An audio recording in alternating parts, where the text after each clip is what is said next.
Hey, welcome back. If you're new around here, my name is Jeanne Rehema and I am a life coach. And in this space, we're all about fun, freedom, and foundations. So we're starting off this kind of a series on healthy relationships, and it's not in terms of dating or that kind of stuff, but your relationship with yourself, with others, and with God. And we were created to be interdependent on others and dependent on God. We're not created to live outside of community, but to relate in healthy contexts with humans, and also to have a healthy, true view of God and to be dependent on God. And now first of all, just the interdependence can be affected by so many things. And then also the health of your interdependence is affected by so many things. So first of all, I'm still learning how to speak with these things. They poke every time I speak or move my lips whatsoever. So if you have braces, I finally understand what you've been going through, because chewing is the worst. Talking is a close second, but I'm super grateful but super uncomfortable at the same time somehow. And we'll still progress. We will go through this journey together.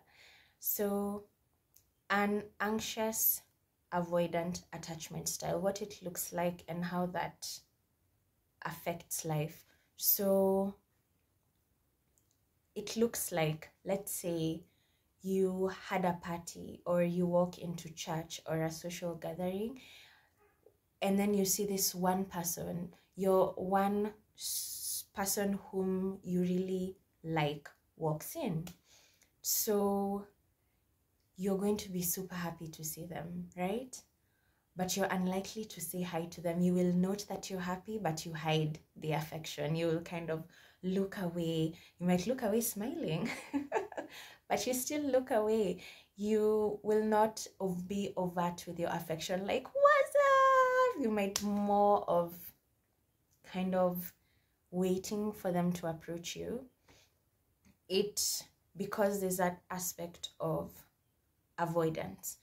It might look like you being super busy in church, in family gatherings. You might take on this mother role because you do not know how to rest, to just sit back, to be known and to know.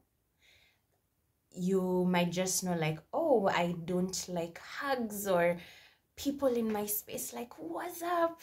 But it's more of an avoidance, a kind of fear to be known.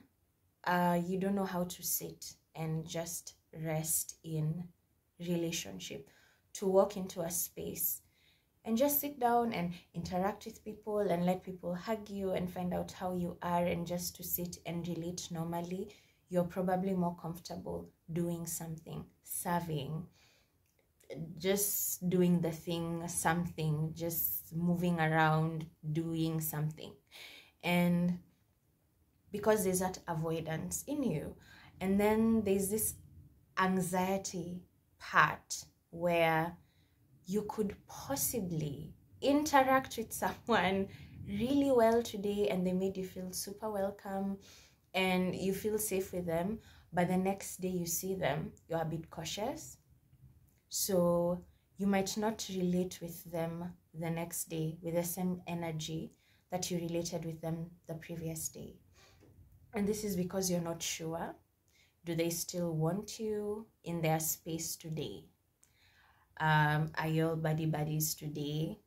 Especially if you see them hanging out with somebody else, you are unlikely to just approach and be like, hi, and join in the conversation, because you're still kind of gauging. You're waiting to be welcomed into the space, even if the person was super welcoming with you the day before and the day before that.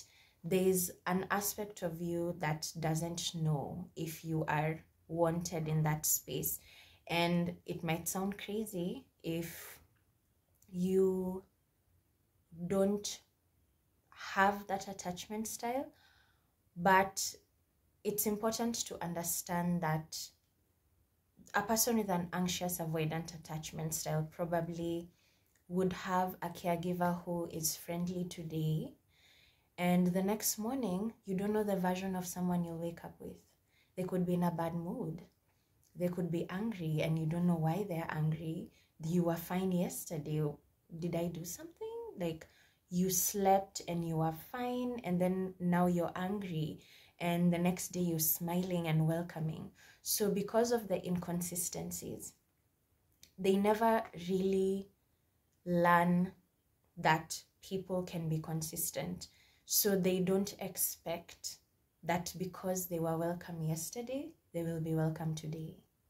It's, you need to keep affirming them that they are welcome in this space until they start seeing you as the consistent and not what they have experienced, because it just teaches them to first gauge, is the person in a good mood?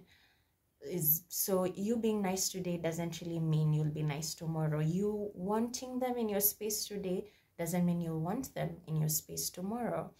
So they tend to be a bit anxious, and there's some who present the anxiety in form of jealousy, where they see you talking to someone and it's like, who's that? Or they have that they are insecurely attached. They're not sure if they're welcome or loved, or you will shun them and hurt or abandon them. So there's this, they're very confusing. Having an anxious avoidant attachment style is both confusing for you and other people, because you give mixed signals. You're happy to see someone, but you hide it. And they're wondering, like, we spoke yesterday, why won't you speak to me today? Well, I'm kind of gauging to see if we're still cool, you know? And you might just be confusing the other person. But if you're listening to this for just for educational purposes, or to understand someone you're with or a child that you're with, then just keep being patient, keep being the constant and the consistent person. And it's super, super cool that you're actually doing this to understand somebody else. So basically, I hope it helps you understand how that person or how you attach to people. There's that element of avoidance and anxiety. So you want the affection, but you avoid it. And it makes you anxious when there's just an anxiety surrounding this person. Do they still like you? So you might abandon yourself trying to get this love and affection with, like, I'm cool with anything, it's good. So they have aspects of anxiously attached people and avoidant humans who are like, I've got this. You're just like independent, leave me alone. So they kind of push you away, but they don't want to. They want you there, but they avoid and kind of push you away, but they want you. I know it makes sense if you have that attachment style. And it's super important for you to know that God is comfortable, knowledgeable, and okay with your imperfections. And you might find that the more you go into your Christian walk, or the more you hang out with God, the more God starts correcting you on these things. Like, you need to just sit and be still and let people approach you and talk to you. Don't run out immediately service ends because you just don't want to. You're running away from that intimacy. You know, don't shut down the moment someone wants to get to know you, or the moment you realize, like, oh, I like this person. Oh my gosh, run away. shut down, switch off the lights, go. God might start to convict you about just going to spaces that make you anxious, where you could be known and you could be loved. And the possibility of that makes you nervous because you're not sure if it will last or it won't last. We were created for community. We thrive in community. When you remove the aspect of community and you're like, oh, it's just me and God, you'll not be fulfilled. You will be unhappy. And you're unlikely to be as successful as you can be because we are created to be interdependent. Your customers are people. The people you're meant to help are people. The people who are helping you are people. The people you watch are people. You see where this is going. There's an interdependence on others where you're poured into and they pour into you. So don't be afraid. Of course, ask God through, like, who are the safe people? And these are questions you could ask yourself. If you have this attachment style, who are my safe people? And if you don't know, go that journey with God. Like, who are my safe people? Sorry. Whom can I start to slowly get to know? Who is not a cactus that when I hug them, they'll prick me? Am I the cactus? Have those questions, write them down and introspect and allow God to place you in community. Give people a chance to know you. Let somebody give you a hug. If someone asks you, how is your week? You can answer honestly. Shoot that text to someone. Ask to have coffee with them. And I'm not just saying romantically or anything, just a friend. Watch vlogs and laugh at how relatable they are. And then after you laugh, now how do we move forward? Like, fun, freedom, and foundations. It's not like, oh, to condemn you and make you feel bad. It is to start with the knowledge of, oh, this is a blind spot I have, or this is what I struggle with. How can I move forward to have healthy attachments with people? They first have to be healthy attachments in that they are healthy for you, and your ability to see that might have been tainted. You might not be able to see clearly, and friends will do that for you. Safe people will do that for you. A therapist or a coach or a mentor will be able to help you assess slowly, how do I know who is safe for me?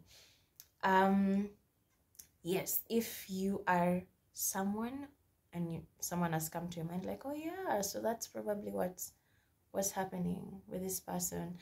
Or if someone told you, oh, I have an anxious avoidant attachment style, be consistent with them. Consistently patient. And basically patience and consistent pursuit. Don't get annoyed if they seem to shun you, and you're like, we literally spoke on phone for an hour yesterday. Why are you being weird today? Now you know why they're being weird. You just need to kind of welcome them into the space again, like, hey, it's nice to see you. And then you do that like 16 more times until it sinks in. You're a safe person. So if you'd like to know more about attaching in a healthy manner and how to basically move from being super busy, if your coping was more of, let me just get stuff done, fix everything, and to avoid connecting with humans and just being at rest, or you want to assess your friendships and all of that, as we do this series, there is a workbook that I created that will help you generally with your entire life, and like your relationship with God, people, your spouse, your child, your work, your business, questions on where do you want to be in 5 years and what do you need to do today to get there, and how can you have some balance in your life, healthy relationships with people, with yourself, with God, with your finances, setting boundaries, you know, very important. You can get the workbook. The link will be in the description, and I'll also link an attachment style test for you to take to know your attachment style.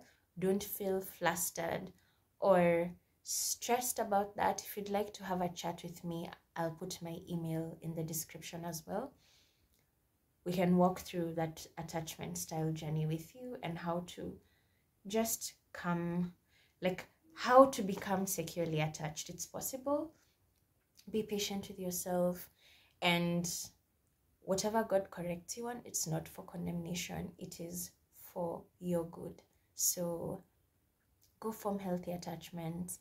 Put your questions in the comments, like this video and share with someone. And if you'd like more to tune in to this series, you're welcome. Just subscribe. There'll be more for you. Enjoy your evening. Bye.